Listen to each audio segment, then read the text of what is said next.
be in a useful spot or Cooey's going to be in big trouble. Yeah, a must make, and Tyler missing his first. I'm sure he'll be awfully close, even though this is a new path. They would have gotten a hog to hog from Tanner's. They would know pretty closely what this draw path is doing. Yeah, it's curling a lot more than the outturn. Already really kind of exploding over. Yeah, not a good miss. There wasn't much tolerance with that shot, but certainly light, I don't think, was it. It's definitely not a great situation for Cooey, but for Epping, this isn't really attractive as well. You're looking at a kind of great wall of yellow in front of the rings. Quite a few rocks left to come. You can't be satisfied with how things are right now. If Cooey ever just gets one on the top of the button, you're kind of screwed. So, they might even be tempted into peeling or changing something up front. It's a weird one, Sam, because you're lying to, looking pretty good, but you also recognize the danger. Yeah, the issue is those yellow center guards are helping you right now. Cooey can't really get to the button, but if they make one long run back or a perfect freeze, you're going to give up a steal. So you always have to figure out what your problem stone is, and it certainly is those center guards. The issue is, like we just said, if you peel them, you give Team Cooey a chance to draw into that pocket.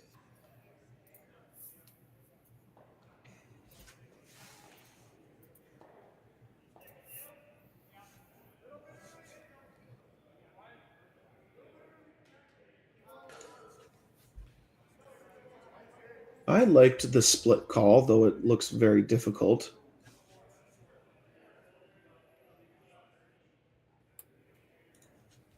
If you could split that red in the top 12, take away the angle run. I guess the risk is you tick off one of the guards and leave some more junk up front. I think my instinct would be an in-turn draw to the side of the 4-foot. Just get another one in a good controlling position. Let Cooey play whatever difficult shot that they're going to play. And, you have 4 rocks remaining after this one's thrown to clean things up if things do go wrong. Yeah, and that was John's original call. And normally skips at this level, or most skips, their first call and then is normally the correct one. Like their instincts are normally right. But sometimes you can get either outvoted by your team or overthink a shot and change it. So I think you're right. This is a good call. That split was very difficult to make perfect.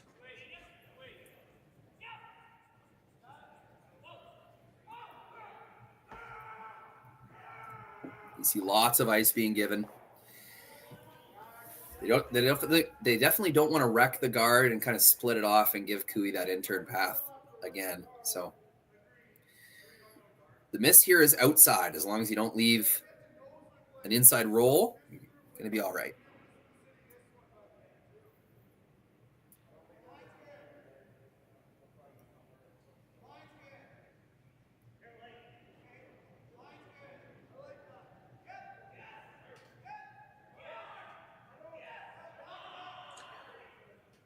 Yeah, the line looks good. It's all weight at this point as they just get by. How about perfect? That's right where Epping tapped his broom. Pretty darn good.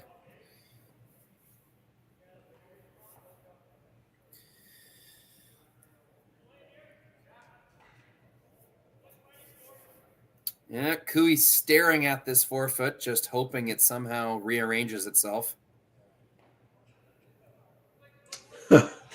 Yeah, I mean, now they need to make a run back.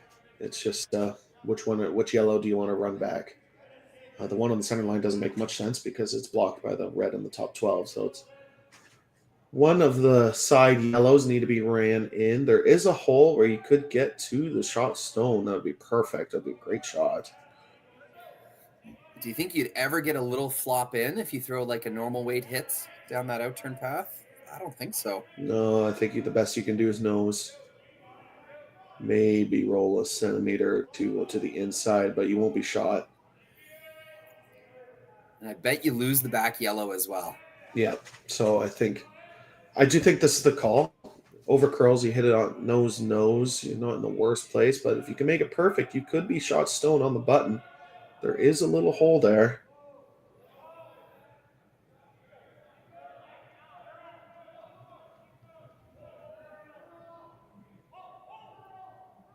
Wide certainly doesn't help, though. Looks really good. Oh, it just chisels the top one. It's still a pretty good result. Almost made it perfectly. Yeah, they overcurled. They were curling it at the end. They actually needed to hold it straight. But is sitting second. Soft weight run backs are so tough to call the line. Yes, very much so. And does rearrange. Now there are more rocks behind the tee line, which normally helps if you're trying to steal. But if Team Epping can make this hit roll to the top button, they're almost secure 2 points unless Kevin can make some kind of angle run back.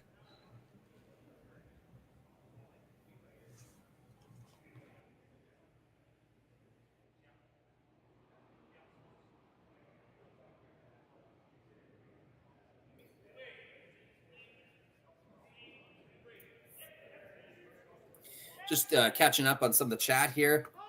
Interesting suggestion. Too many front end shots missed. The competitors should take commercial breaks.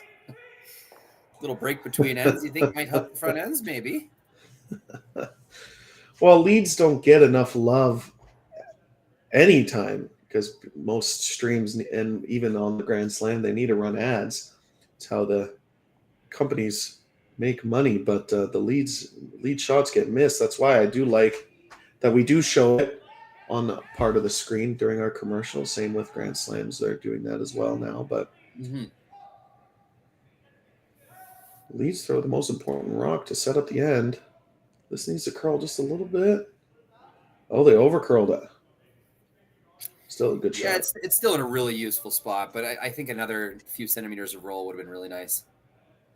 It's going to leave this double, perhaps even triple, Sam, if they can thread the needle here.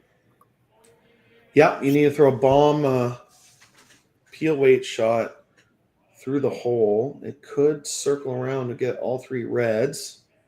You lose your shooter, and then that yellow in the back forefoot would be pretty lonely, but they would be shot if this is made perfect. Hole looks bigger on the overhead than it does in the hack. It's easily the biggest ask of Aaron Sluchinski so far this game. This is a massive shot.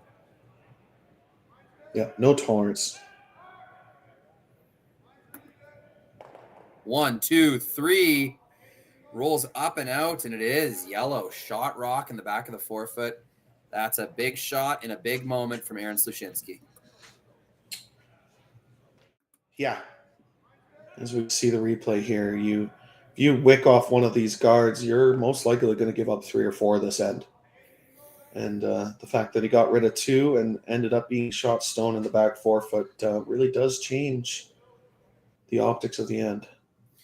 And there goes the 8-ender for Team Epping, which I think they had every rock in the rings up until that point. Yeah, that would have been, not for Team Cooey fans, but that would have been fun to see.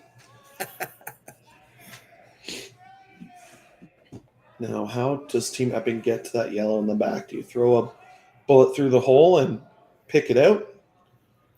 I think you throw the same weight, and even if you somehow chisel off of the side red, you're still going to get the yellow one. It does look like that's what they're doing. They're trying to in off of their own red onto the yellow in the back forefoot. You did see him discuss what turn they're going to throw. I think they're going to follow with an out turn. It'll be the same as Sluchinski's throw. Or is he lining up an in turn? Wrong. Yeah. The port makes more sense to throw in. That out turn was very difficult. Aaron made it look easy. The in turn does make more sense optically. Though this rock is going to want to curl a little bit. You don't want to get too much of your own. This looks pretty perfect. Oh, excellent. Yeah, if you hit your own a little bit thicker, that red spins all the way to the open side. Does roll a little bit farther than they probably wanted it to. Yeah, do you think Kevin could ever get a corner freeze on this thing to nullify the 2 stones in the 12-foot, or the outside ones? Yes, though this is a very difficult path, very wide draw. It's not the easiest freeze in the world. We're on the 6th end, so a hard shot needs to be made. The only other shot is the nose run double. The good news for Team Cooey and this shot is all weekend we've seen these outside pass. Sometimes, you say it's getting in the weeds or catches fresh pebble or it's an unused path. These outside draw pass have actually been pretty consistent. We've seen a lot of teams make shots like this, wide come arounds, and it's just a big credit to Jason Bratton's ice crew and how committed they've been all week long and how good the ice has been. Scary looking scenario, though, no doubt. It is. Yeah, you're drawing against 3. If this crashes on the guard, Team Epping will draw to sit 4. It's basically a gamer.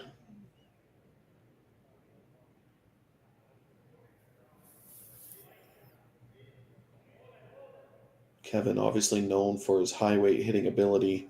When Kevin Cooey was at his peak and winning the Olympic trials, he was making these soft weight freezes and hack waiters. Trying to get back to that form. This looks pretty close. Oh, it's really nice. Yep, pretty well done. Really shrinks the scoring area. Team Epping only sitting 1 now. Oh, it's such a beautiful shot. It's an end-saving shot. There's no real way at it as well. Yeah, game saving. And now John has a pretty difficult corner freeze. I'm not sure you can get to the inside of that. Like Cooey didn't have much room by that guard. They were curl sweeping it at the end just to get the action they did. I'm not sure if there's a straight draw where you can count 2 on the intern side. Yeah, I think he was about back 4, back 8 weight. So maybe if you throw perfect weight, it should curl enough to get second shot. But you're right, it is very difficult. I don't know if there's any other shot. Could peel, but not sure that helps you. I wonder if Epping is wishing he made the split on the Reds earlier this end, giving himself a little more options in terms of what can be sent backwards. Yeah, I think that definitely is something to look back on if he's rewatching this.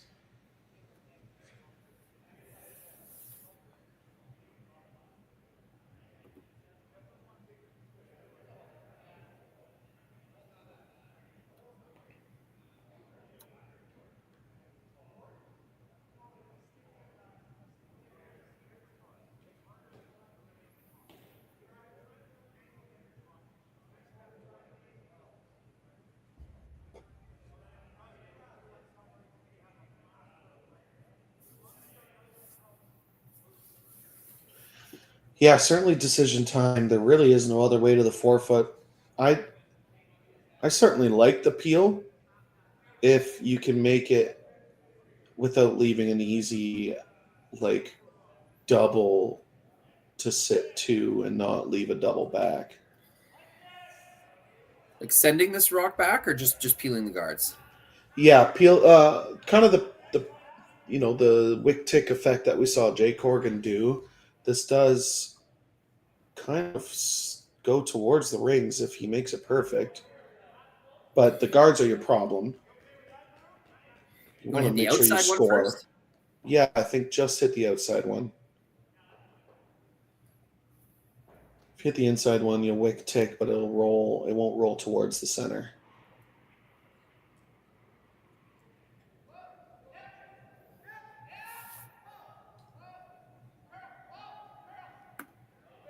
Looks pretty close. 1-2, just gets it a touch thick. Yeah, too thick. But certainly opens up that center line. That red in the top 12 is now tappable. That red as a corner guard can be run back. Yeah. Certainly looks a lot better now. Options have definitely increased. It's going to take – Cooey's going to have to put this one in a really smart spot once again. I think Kevin's going to have to play that corner freeze on his own yellow. Could probably get to nose. It's going to leave a shot for 2 no matter what. Unless you can somehow get shot rock out of it, which now I guess there's a little more room. Yep. I think you can with perfect weight. Like, you can't throw back 8 weight like you did before. But certainly, if you're okay with giving up 2, you could easily draw to the open side of the rings, just get an insurance rock in there. But problem is, I don't think you are okay with giving up 2 in this situation. No, you give up 2 and you lose. Like, I think it's I mean, Curling Zone would know it's definitely high 80% of the time or something like that. But I will check the table. Giving up 2 is pretty bad, I imagine. 86.2% of the time you'll win the game up 2 without hammer. 2 ends to play. Yep. That sounds about right. It is right, because that's what Curling Zone says. Anyways, I think they do have to play the freeze, the corner freeze. I think you can get shot with perfect weight. You just threw this path. Even if you're light, you're probably leaving a tap for 2, which isn't the easiest shot in the world. And if you can get shot rock here and leave the angle to where a run back's jammed, pretty awesome result for Team QE.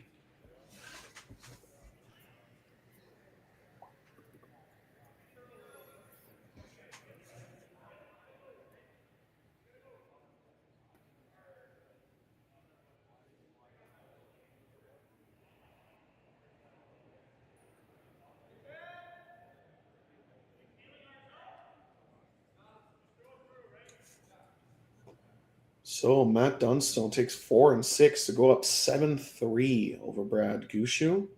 Wow. Brad Jacobs is up 5-3 with hammer over Rylan Kleider. And Brent Pierce up 4-3. Mike McCune has hammer in the 7th. That's been an incredible story, the Brent Pierce story. Yep, they are certainly the Cinderella story in this event. They've had some tough opponents as well, and they've managed each time. Playing last night to qualify for the playoffs, playing my dad's team that he coaches, Team Knapp out of Regina. And it took all the way into the 8th end. They got that one done as well. So a number of exciting victories for that team. This rock needs to curl quite a bit. It's not going to. Pretty much perfect weight, but like you said, it was pretty difficult to get to the inside of that stone.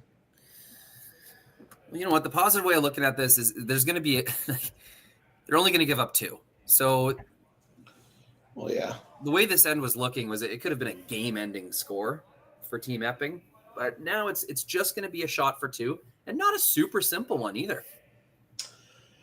No, yeah, Kevin Cooey was straightforward tap, but your line's got to be dang well perfect. Before Aaron Slachinski's really nice double and roll, they were looking at going to give up 3 or 4 and most likely lose the game. Now, Team Epping does still have a chance to get that 86% chance of winning stat. Just on the nose, tap it to full forefoot for 2 points. Last rock here in the 6th.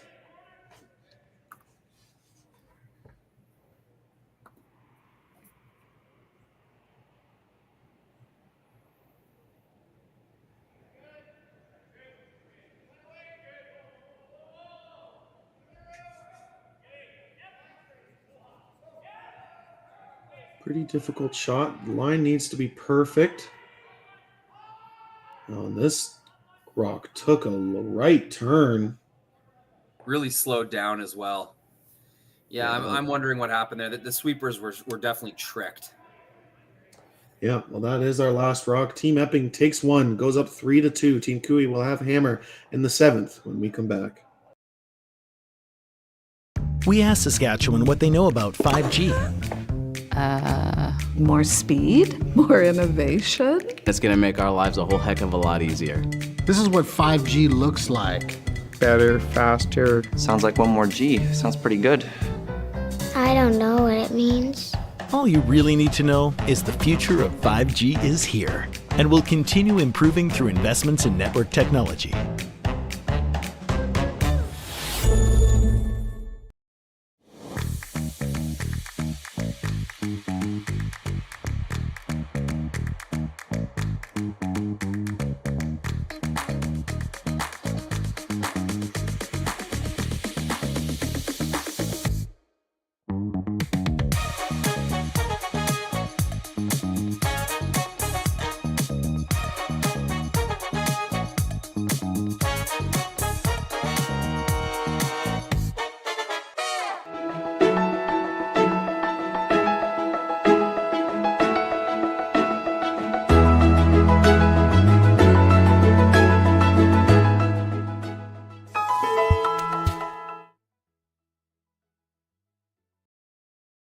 Ben, what's the Aztec Safety online e-learning website again? Yeah, that would be aztecsafety.com. Fire extinguisher and firefighting. We'll send that one to Paul. Ah, now here's a course I should probably take. Conflict resolution. Power line safety. Yeah, I thought it might help me with my line calls. Did you know this Aztec website has over 100 safety courses? Jeez. Aztec Safety online course. Ground disturbance. Could have used that a few seconds ago.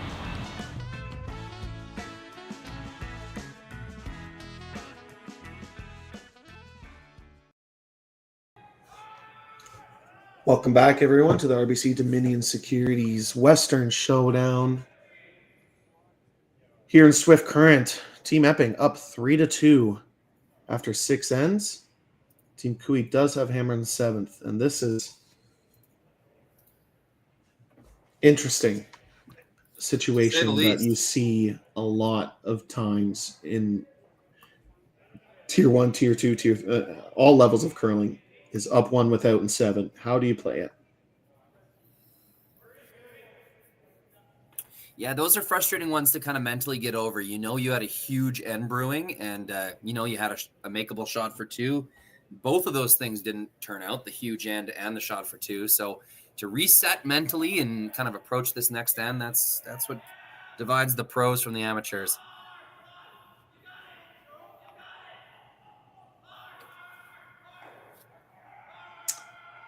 Yes. You know, when the 5-rock rule first came out, this 7th end was so interesting strategy-wise to see, because a lot of teams were going so hard to force in 7 that they would give up 4 or 5 and lose the game. You still see it this year. But it's interesting. Like, some teams would have thrown a double center guard if you're Team Epping and not played the freeze right away. Some teams are perfectly fine with giving up 2 in this situation, being down 1 with in 8.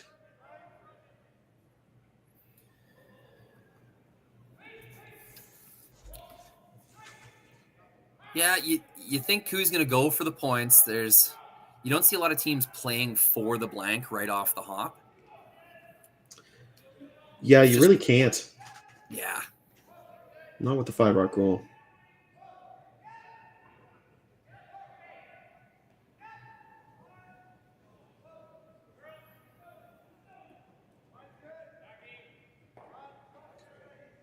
Makes the hit, wants to stick around. If that red stays around, the force is more likely, or at least force to 2 is more likely. Blank is going to be off the cards pretty soon.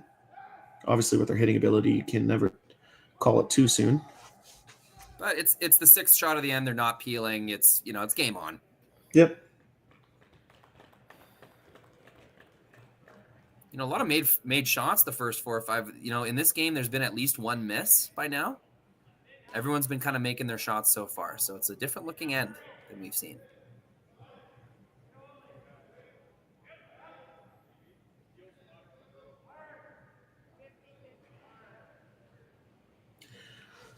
Yeah, it's kind of a nice setup. We haven't seen a rock crash on a guard until now. Of course. As we pointed it out. Pretty big miss by Team Kui there.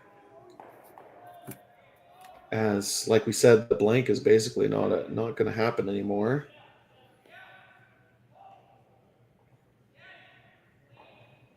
Team Epping playing pretty much a low risk, right on the nose run back to sit 1 buried in the top 4 foot. This is made by Tanner Horgan.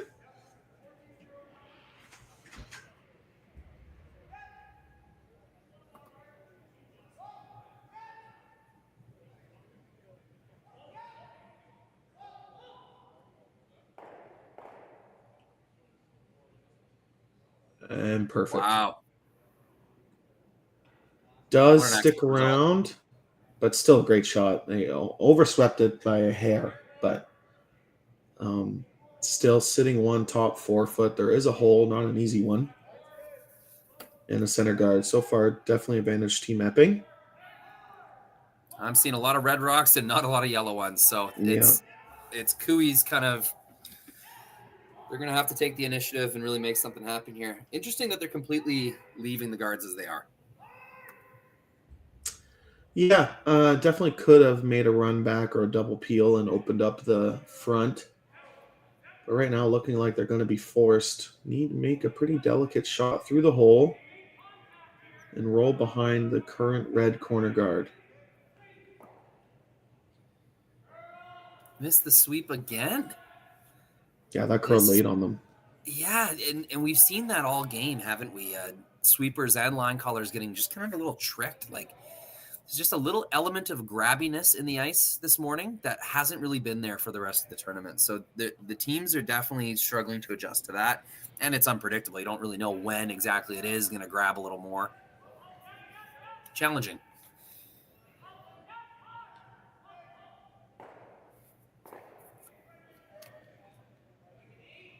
Yeah, very challenging. With that weight, it was always going to curl a decent amount at the end of the shot. So pretty predictable that it over curled.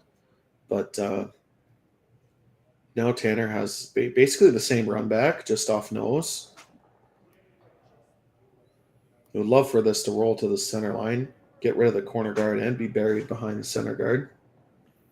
Oh, Jake, sorry.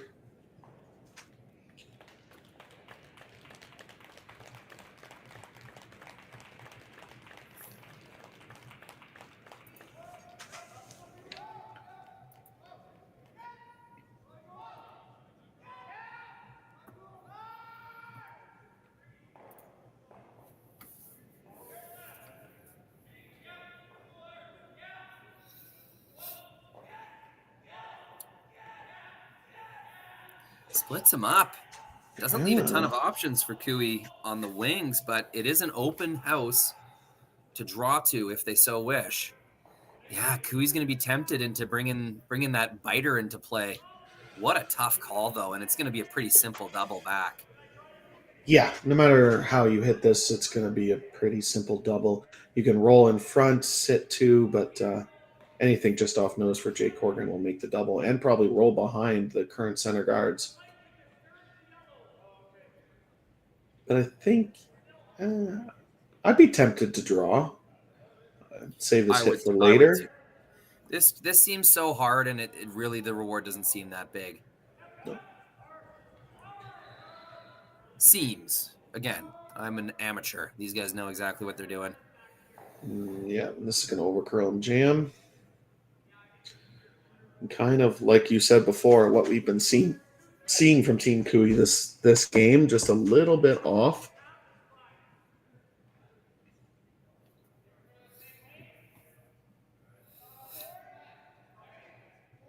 And I thought you were calling the no blank a little early. This is if Epping rolls out here, they will have some type of chance to blank. No, look at those center guards. So it's going to be a hit and roll in. This is also pretty delicate. You cannot jam this. It's the only way to miss would be jamming. Yeah, and there is a hole where, like, if you do jam and roll behind the corner, Team Cooey could still chase and sit two. So pretty important across the face. You're only trying to hit about a thick quarter of that yellow stone.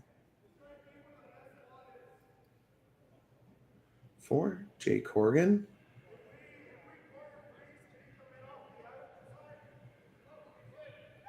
We saw Team Cooey's rock curl quite a bit, over curled. So first objective is to eliminate the yellow. That's really moving.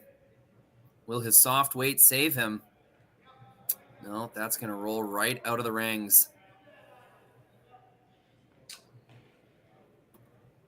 Certainly the right miss, the right tolerance was just that. Hit it too thin and roll out. Yeah, better than jamming for sure. Yeah, better than jamming. And like you said, now the blank could be possible.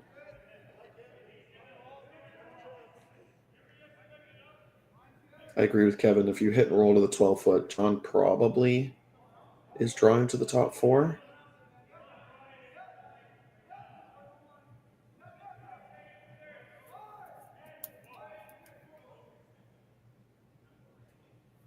If you do nose, John will hit. He'll hit and roll. But any outward roll would be pretty tempting to draw if you're okay with giving up 2.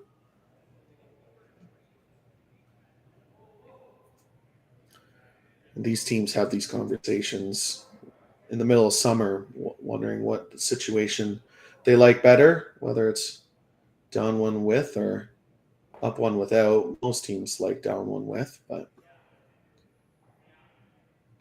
I don't think that's true anymore since the analytics have come out. The no tick roll, right? You have a slight edge when you're 1 point up. I know I want to be 1 point up. Yeah, I always do too. But I just suck with hammer. That was the like unquestionable before these analytics became popular. You ask almost any curler and they'd be like, "Oh, you want hammer in the last end?" Yeah. Yeah, I agree. Matchups, that is true. Yeah, it depends on every team plays every team differently, and they have their own stats and their own strategy calls. But chance for John, make this hit and roll certainly makes the blank a lot harder.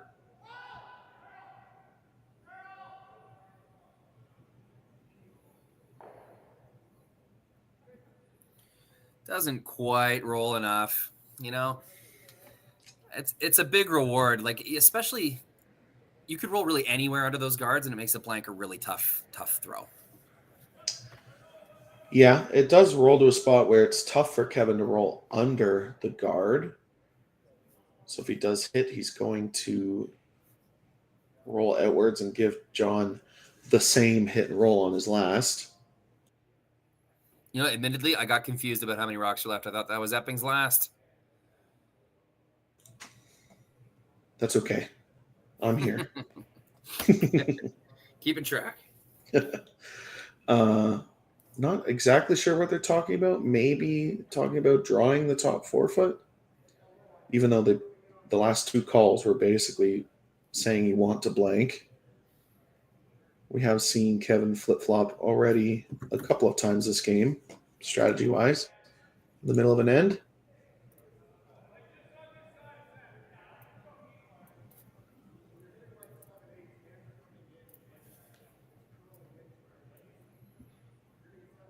My gut is saying that you should hit. Give John the same hit and roll.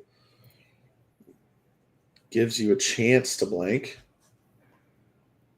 Even if you make the draw perfect, John is going to be pretty close on the run back or a hack waiter.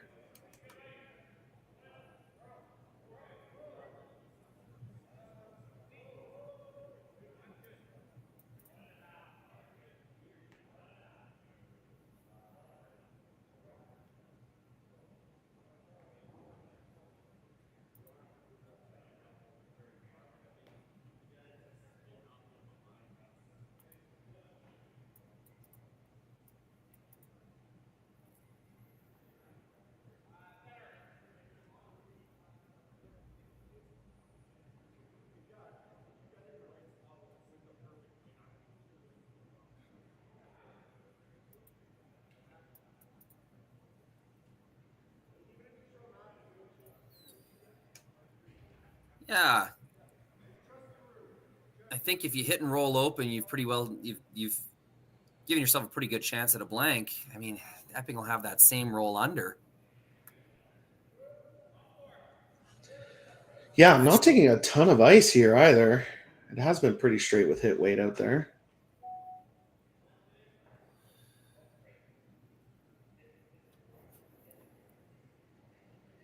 Maybe just peeling it out. Well, you don't want to give Epping a free draw around the guards, do you? That's what they're doing. You do. I guess maybe they're deciding that they're going to play the run back blank attempt is my guess.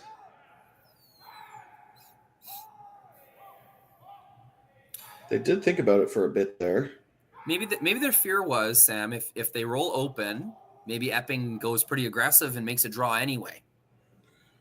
Might put it in a spot where they can't hit for 2, and that the run back would count their stone in the side of the 8 foot. You know what I mean? They thought they might get forced that way. I do. They certainly thought about They talked about that shot for about 2 minutes, so they certainly thought about the scenario, and I don't mind what they ended up deciding.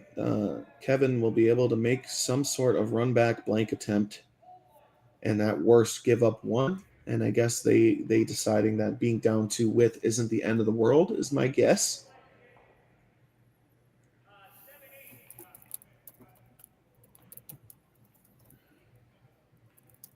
Now, making Team Epping think as Jake comes back from a break. I mean, most teams, you're just like, all right, let's put this top 4. But with Kevin Cooey's hitting ability, you know if you put a top 4, it's a relatively makeable run back to blank. And blank, I don't think they want to give up a blank if you're Team Epping. So they're trying to put this back 8 foot buried behind the corner guard, it looks like. Very interesting.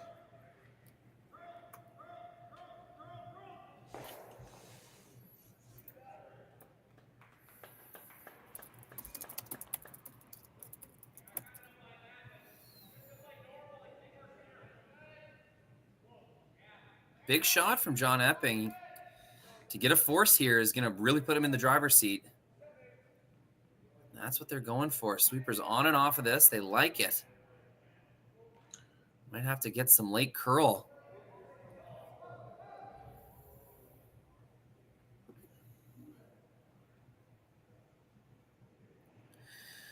Looks fairly buried. Interesting. They did motion that they wanted to put it in the hole when they were talking about it anyways, as Kevin comes back from his break. Pretty interesting. Definitely makeable.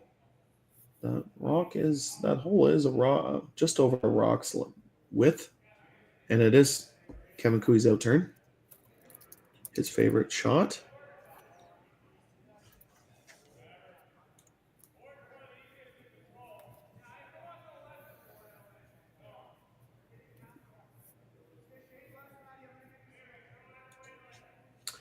Pretty big shot here in the game. Last rock here in the 7th. Looking for the peel attempt, the blank attempt through the hole. The only other option is taking 1, so it's definitely worth the risk in my opinion. Being down 2 width is certainly a better situation than being tied without.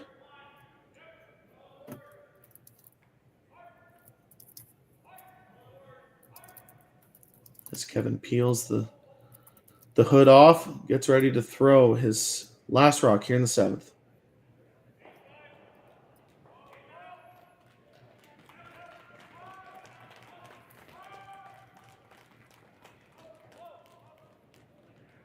Makes it look easy.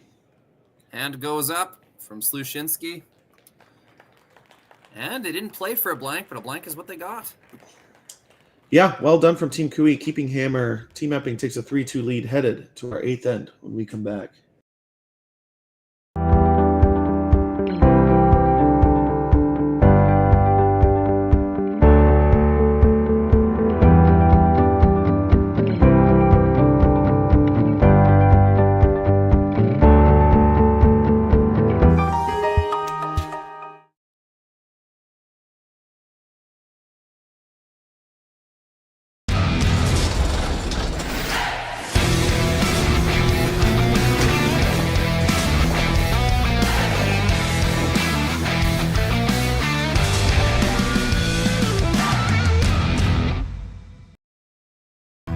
Stronger agronomics, better returns, greater peace of mind from pre-seed to post-harvest. You can count on the Victory Canola program to keep you. I don't remember a time when curling wasn't a part of my life, when I wasn't putting in the sweat and hard work to be the best that I can be. Clocking in the time, the effort to practice day in, day out. Curling is more than just a game. It's a family, a community. And when it's time to play, I know I'll be ready. Hardline, supporting hundreds of our next generation athletes. Sasktel Be Kind Online wants to stop cyberbullying. Want in on the action? We award up to $1,000 for youth initiatives that help spread kindness and prevent bullying. What great idea do you have to help stop bullying? Sasktel can help. Go to BeKindOnline.com and apply for a grant today. Together, we can make a difference.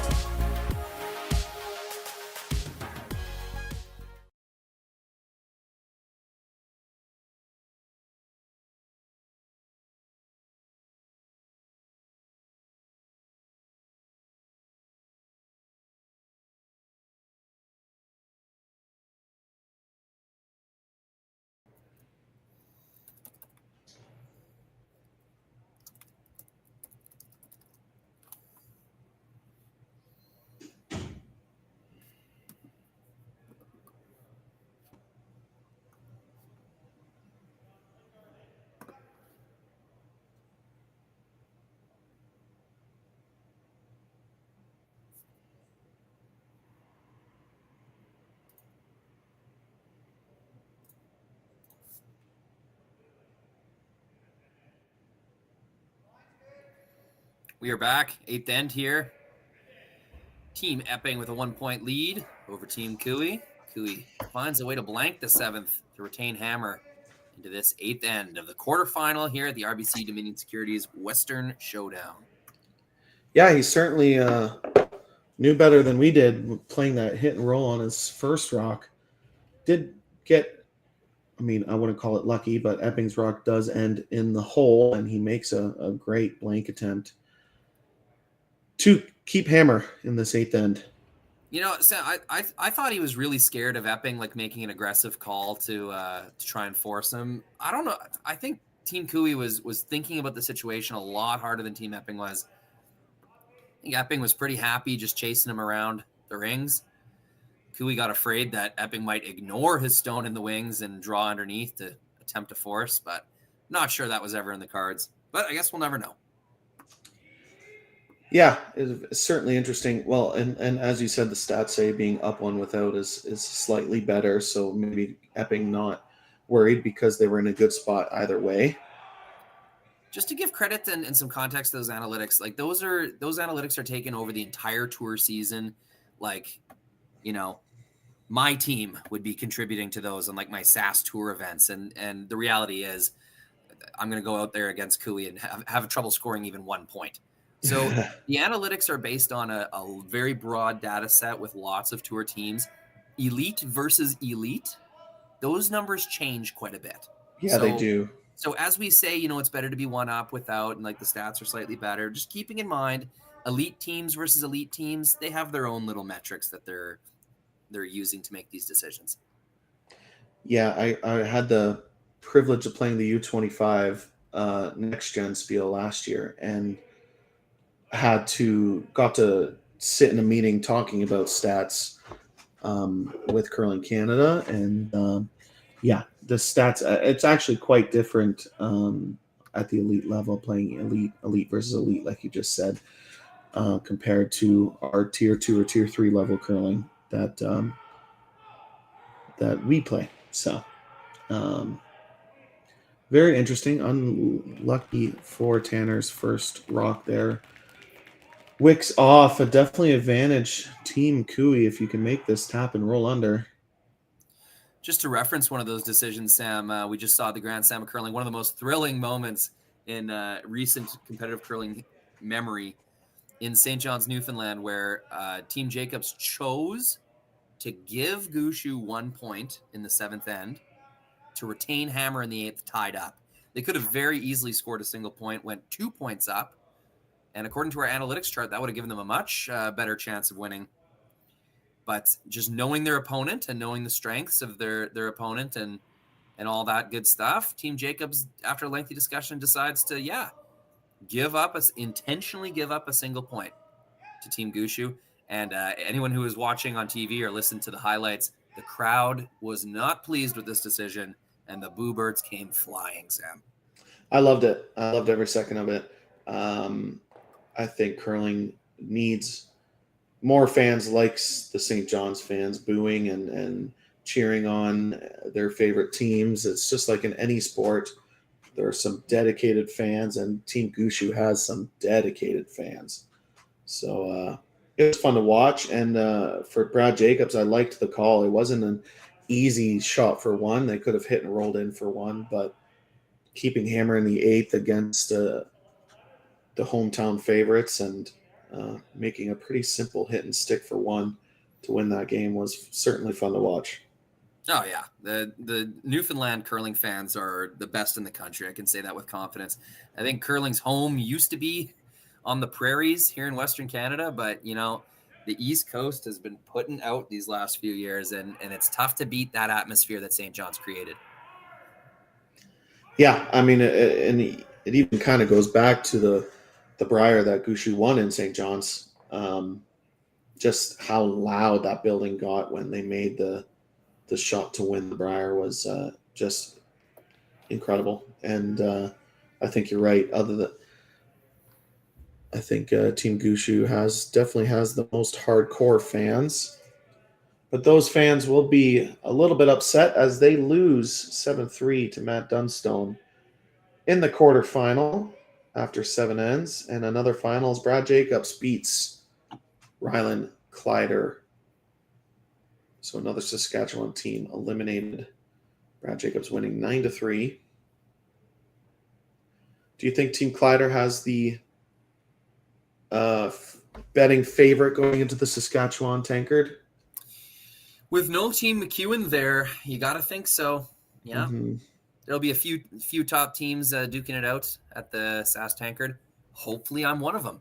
Yes, hopefully you are. Sneak into that very last spot. That's what. Yeah, it'll be Kleider. I would say Kaltoff, Laycock, Steve Laycock's team, always a threat. Yeah. With club manager of Swift Current, Chris Heichert on that team. Should be exciting. All provincial championships are very fun to watch. Yeah, just something special about them. Yeah, I got to commentate the Ontario provincials the last 2 years. Hopefully, I get to be playing in it this year. But we have our last chance qualifier coming up.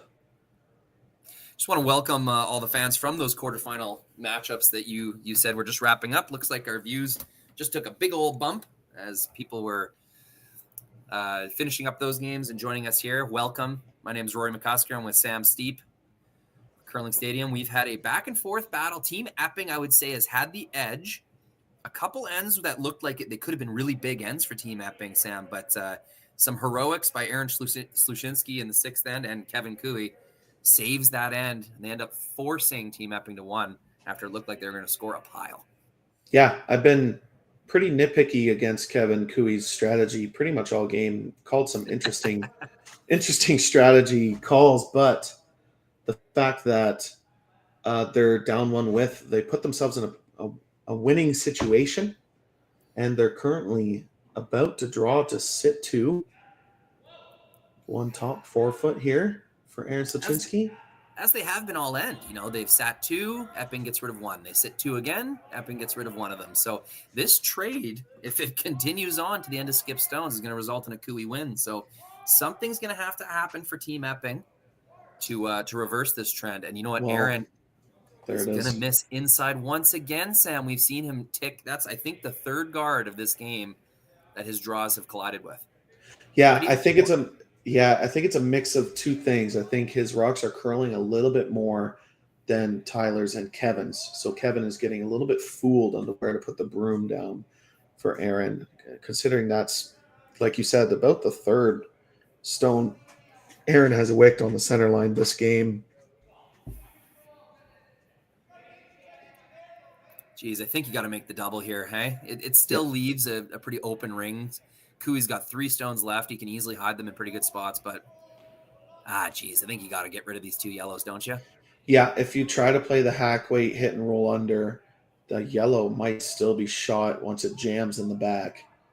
A pretty delicate hack weight hit and roll too. So make the double, and you kind of force Team Cooey to have to make a perfect hit and roll.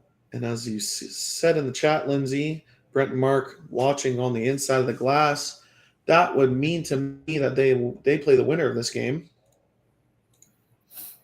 No, they don't. Brad Jacobs plays Matt Dunstone, so maybe they play on the sheet after or something. But maybe they're just being entertained watching on the warm side of the glass. I think that's a good theory, that they're checking out either the sheet or the teams. Always something to spy on at the curling rink when you're in a championship Sunday. In this case, it's championship Monday. Yeah, trying to get this rock to curl to make the double isn't going to. No. And you know what? Leaving your shooter all the way out there, kind of useless. Like that's not a great result. Jamming and rolling in would have been much better than rolling outwards like that. Yeah, that was certainly a big opportunity for Jake to put some more pressure on Team Epping and eliminate 2 yellow stones. Now put some pressure on Team Cooey. Cooey can hit and sit too. They're just worried about leaving a double. If they nose, they leave a pretty natural quarter rock double. I love how the guy throwing the stone is just standing in the hack, not participating in the discussion. That's kind of funny to me. Oh, he still wants to get rid of it. Yeah, this is interesting.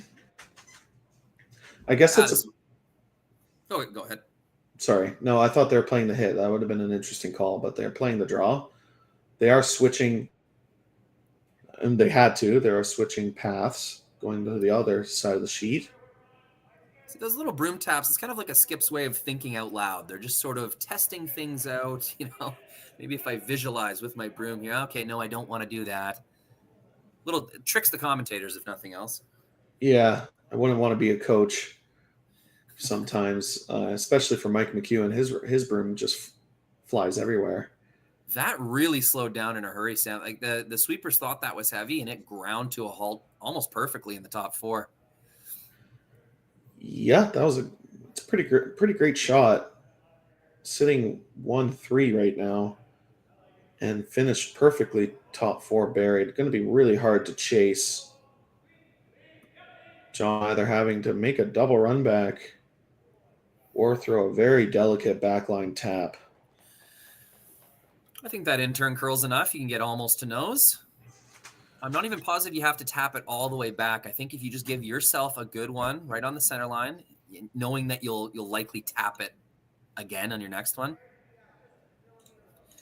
That's if you want to win the game right now. I mean, eliminating yellow stones, you could make the argument that, you could just play for the extra. Make sure that Cooey's going to have a shot for 1, but I know how much Kevin Cooey hates going into the extra end without hammer. I suspect he'll try anything to score 2.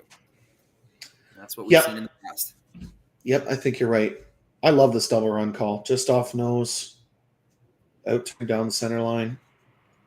And we got John Epping, Mr. Runback, throwing it. Well, and as a mixed double specialist, you throw this center run back a lot, though this is going to over curl. It's not even going to make the double. He didn't really give it much. Weird little jam. Gets a Epping stone in the back of the 4-foot. That a little bit lucky, I think, obviously. I don't think there's a shot. Just that throw, I didn't save the replay, so it's too late to watch it again. You can go back in the stream. He just threw it really with a slow handle. It didn't seem like a very good throw. It just kind of, the rock only rotated about 1 time, and just right out of his hand, you could see it start to dive. So not John's best throw. No, and down the center line, anything soft is going to curl, even with peel weight, and that's exactly what that shot just did. For me, throwing peel down the center line when I have 2 awesome sweepers beside me, I tend to maybe miss a centimeter narrow because that they can hold it. It's better than trying to make a sweeper carve a peel weight rock because that's pretty hard.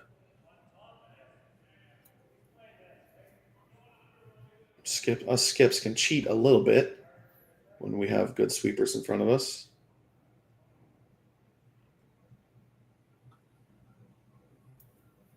Decision time for Kevin. What is the best outcome here? Yeah, you really want to score 2. Hey, you want to avoid going to the extra. So, yeah. But in this case, I think the shot's the same. It's the out-turn freeze on that back red, isn't it? The freeze would be a game-winning shot, though it is much harder than just throwing a double or a hit. He can't really see very much of that one. I mean, I guess with the right weight, you don't have to throw a million miles an hour. It's really just about rolling your shooter more than anything, isn't it? Yeah, and I think you have to think about who the skip is. I mean, I've said it about 6 times this stream. Kevin Cooey loves his inside-out out turn. He won a Brier throwing a board weight double on his inside-out out turn against Brandon Botcher. So absolutely, he did. I was there. He loves this shot, and he makes it. It's probably 98% of the time. Not to curse him on this one, but make this double. You're going to be sitting 2 buried on the center line, and John Epping will either have to make a freeze or a run back against the loss. And Kevin still gets to throw one more time. Yeah, it's looking pretty good for Team Cooey, especially if they can get this rock in a good spot, lie 2.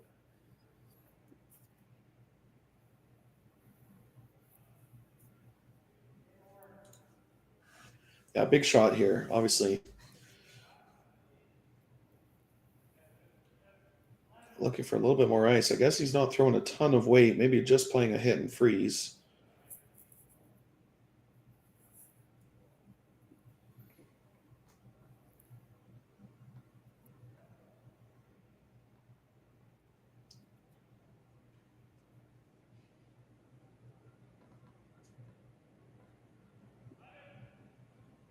Yeah, that looks like really soft weight. It's like almost heavy hack kind of thing. Yeah, looking like that board waiter that they're just trying to hit about half of a rock and hit and roll to center, though this is taking off on them right now. Gets one. It does get a pretty good roll. That's not bad at all. Could be game-winning shot. I think they would have wanted it just a little bit more action so it might jam on that back red. The run double is still available. Yeah, John looking at the angle run because it makes the yellow double better. If you play the center rock run double, it's pretty difficult. There's not much space in between those 2 yellows. You'd have to hit it perfect to eliminate both stones. That's why they're going to play the angle. Yeah, but like, does the added difficulty of running a further stone at an angle make up for the better motion that the yellows are going to have? I don't know if it does. I'm not 100% sure it does either, considering you just threw the run back down the center line. Yeah. But this is John Epping's wheelhouse. When he was the best team in the world, he was making these angle run backs all year. The last rock here for John Epping needs to at least hit one of the yellows out to force Kevin Cooey to throw his last. Off and on. Gets one. Rips both yellows. It's a beautiful shot, John Epping. How about that? That symbolizes John Epping's year so far this year. They've went from like 35th in the world to 11th, mostly because of confidence and shot making like that. Just an excellent throw. That's just who he is. That's what he does, is makes angle runbacks. Yeah, I remember one year Grand Slam in Yorkton. This is quite a few years ago, maybe 7 or 8 years ago. Just could not be stopped. Angle run after angle run. Yeah. It's just a different level of confidence for shots like that. That's a 20-foot angle run back double. I mean, to see the stats on how often that's made. So fairly straightforward bump for one on the out turn. It's going to send this thing to an extra end if Cooey can get to the nose. Yep, definitely not over for Team Cooey. Make this nose hit for one, and with the no tick rules, can set up a steal opportunity in the extra. Last rock here in the 8th. Needs to stay full 4 foot.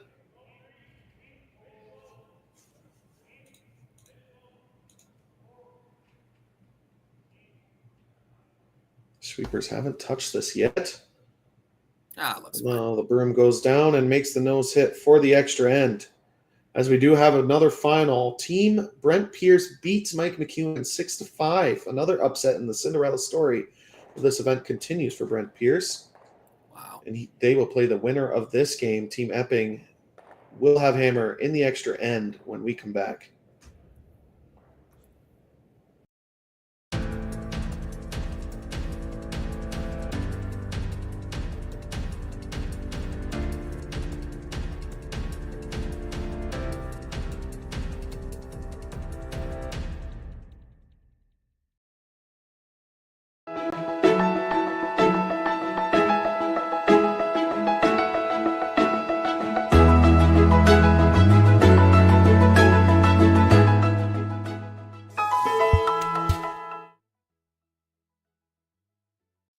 I don't remember a time when curling wasn't a part of my life.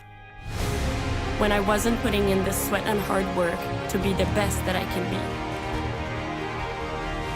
Clocking in the time, the effort to practice day in, day out. Curling is more than just a game. It's a family, a community. And when it's time to play, I know I'll be ready. Hardline, supporting hundreds of our next generation athletes.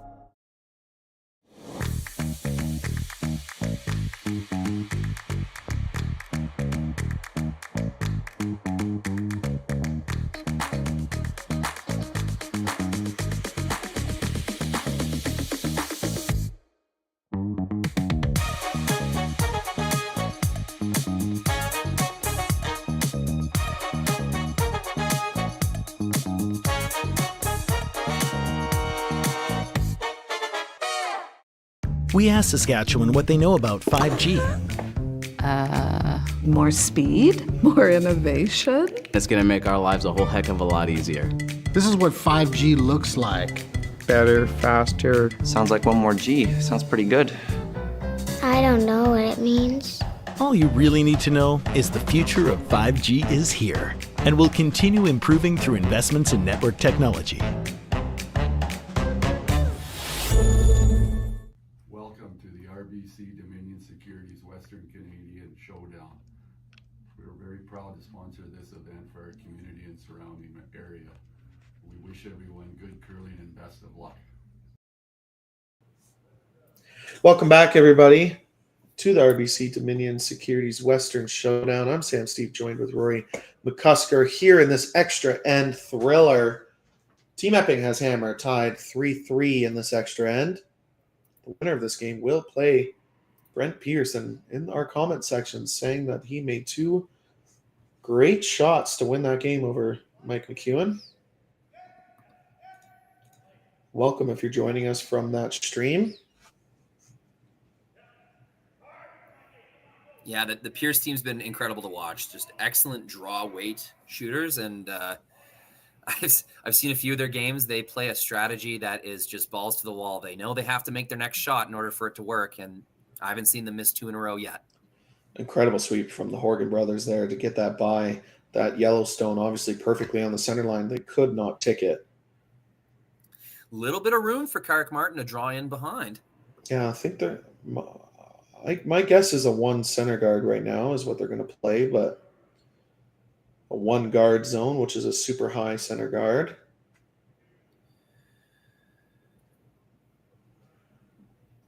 Brent Pierce currently ranked 56th in the world. With the points he's about to get, he could jump all the way up to about 40th. That'd be a big jump. Nice pair there from Carrick. And in order to steal, you need big shots from your front end, specifically your lead. And that's what they got here. Yeah, Carrick, no mistake there. That's what leads live for, double center guards. Now that they don't get to do their tick very often.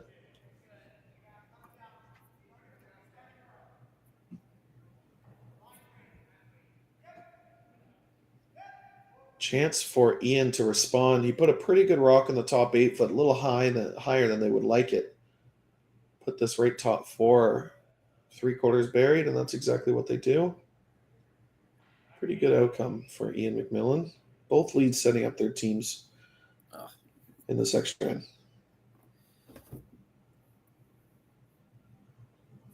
You can ignore that timeout that just popped up on the screen. There is no timeouts. There's no clocks, so no need for timeouts. Every shot can be a timeout if you want it. Our game clock's at 2 hours and 38 minutes, so both teams, specifically Cooey, taking big advantage.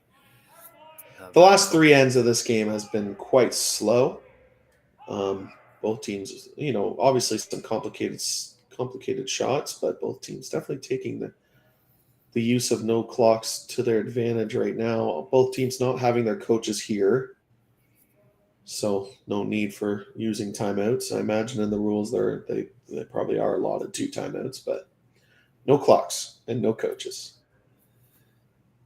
Fifth rock is down the ice. Nice little tap, sets up a pocket in the back of the button. But with this 6 stone, it is peeling time for John Epping. Yep, perfectly executed by Tyler Tardy, putting that rock in the back 4 foot. That rock they're hoping to freeze to later on in the end. No chance for a double peel because the guards were so perfect. So Tanner just peel the top one off. Makes no mistake.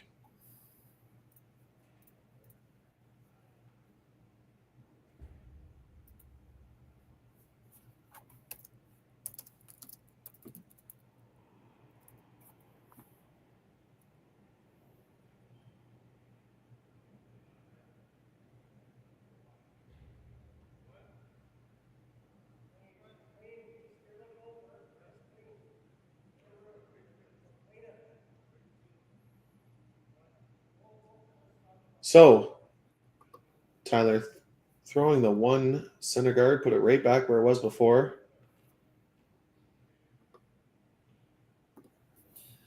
That's really nice replacement. You're trying to avoid the double peel for as long as you possibly can. I mean, as a second Bison skip, to those 1 guards can be very difficult to throw. You don't throw them nearly as much as a lead does, and to kick out that slow in the hack and not hog the rock, it's just sometimes it's hard to believe, but it makes no mistake.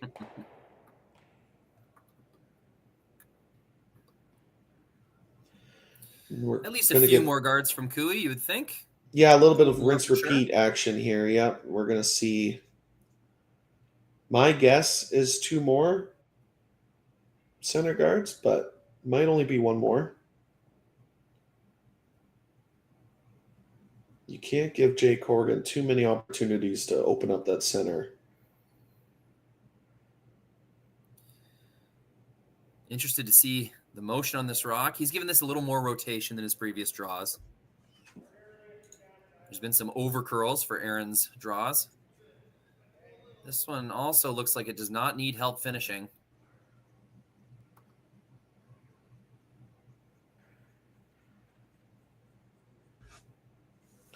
They had to get that over the hog line. Good sweeping.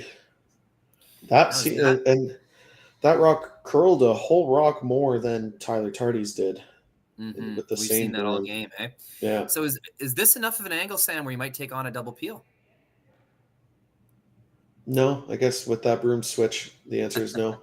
I wouldn't. I think it's a little bit too scary. You could triple stuff, and then Kevin Cooey's sitting 1 on the button buried. Just peel the center guard, and you need Team Cooey to flinch first. They need to draw the top 4 foot first.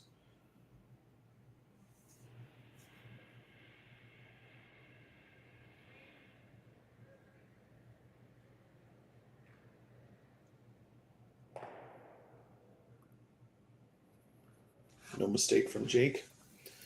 Now it's time to discuss if your team Kevin Cooey. You go now to the top button or make the freeze and leave Team Epping 3 chances or 2 chances at clearing the middle.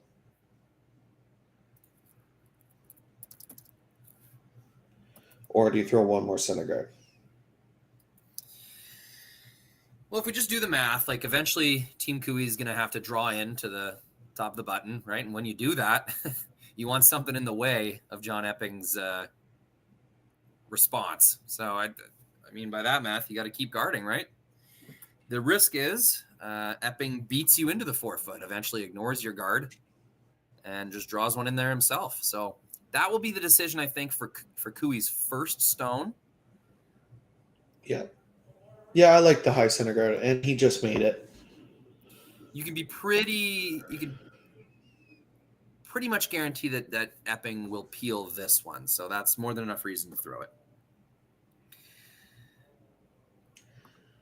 Yeah, as long as you don't set up an easy double peel. That is the only scary part, as this one is sliding a little deeper than they wanted.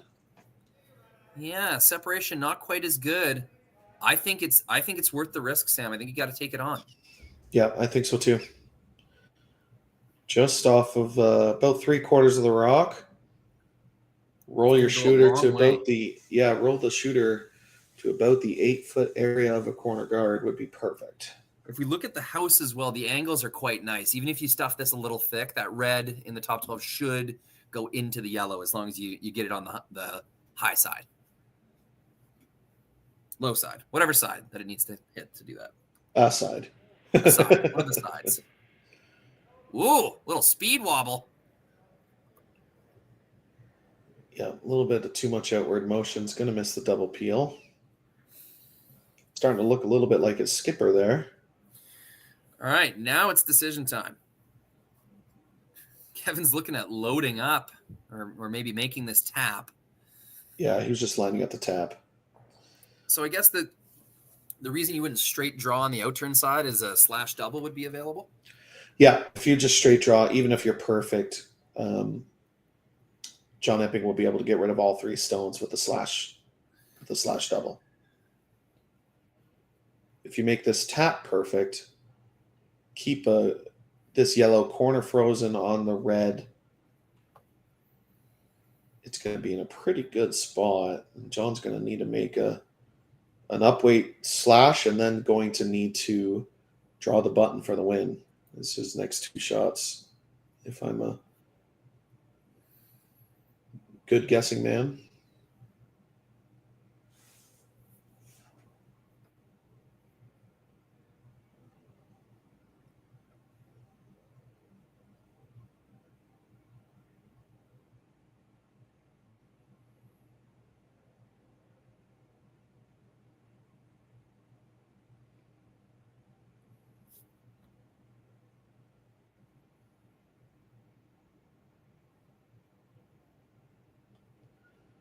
So just off nose here, needs about back 8 would be perfect.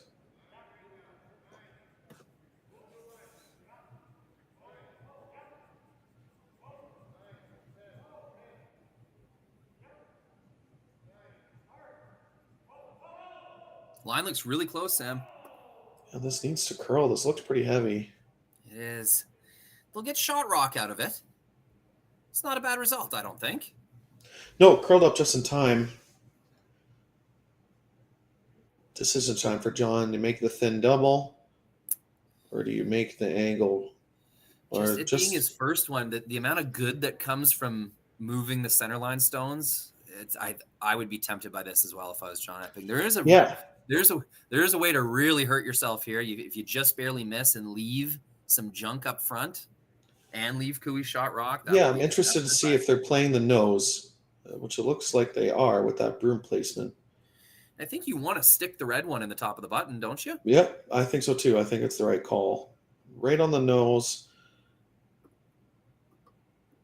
Open up that 4 foot. Even if your shooter rolls to the 8 foot, that'd be pretty good outcome. He did miss a nose run back in the 8th end, so needs this to curl. It's close. 1, 2, disaster. That's exactly what they were hoping to avoid. It's just you can't defend against it. It's so close to making the shot that once you suspect that it's over curling, it's too late.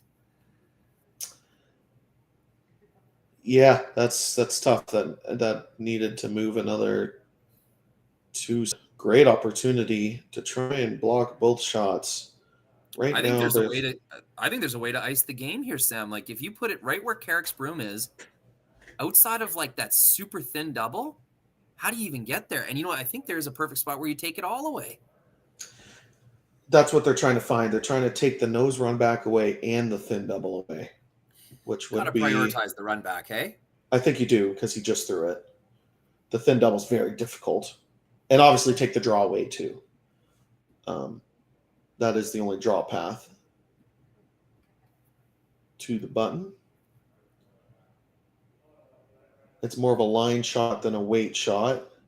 They're just discussing what shot A would be.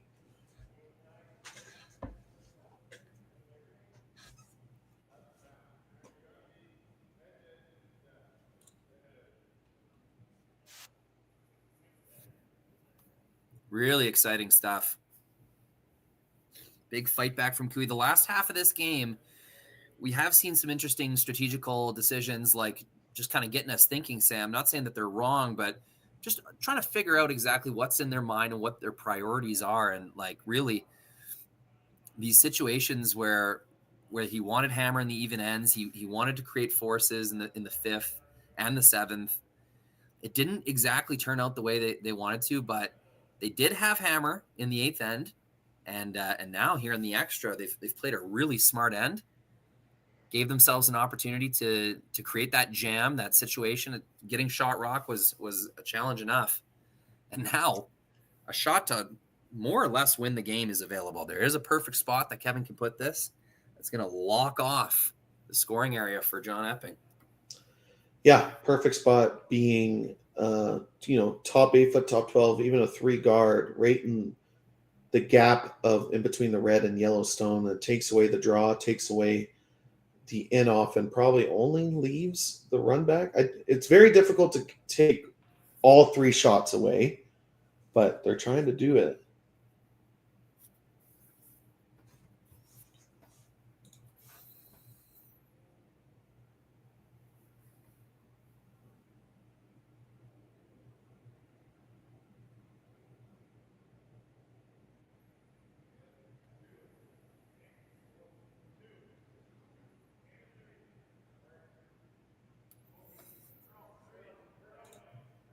Last shot of the extra end for Team Cooey.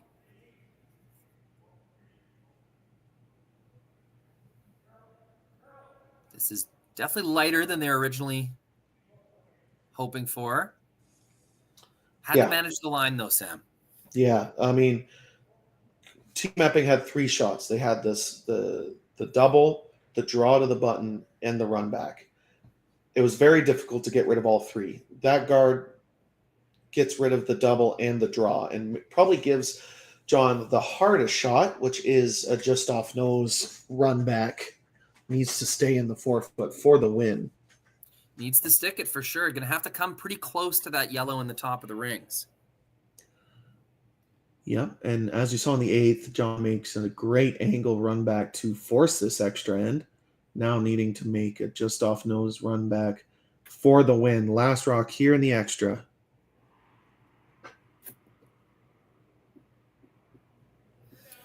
Nice delicate weight to stick. We'll have to manage the curl now, though. Looks pretty close, and the weight just comes off it at the end. It over curls. Tragic.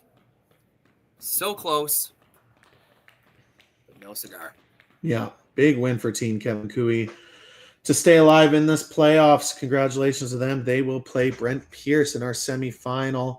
I'm Sam Steep. This has been Rory on behalf of Rory McCusker. Thanks for joining us here at Curling Stadium. We'll be back on at 1:30 for our men's semifinal.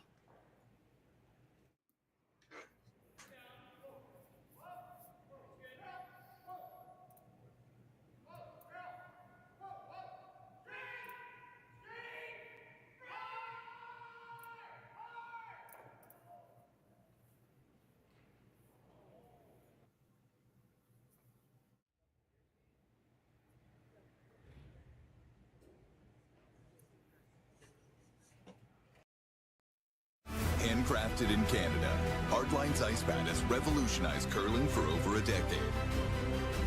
Engineered with top-tier precision and durability, it is backed by an unmatched 10-year warranty.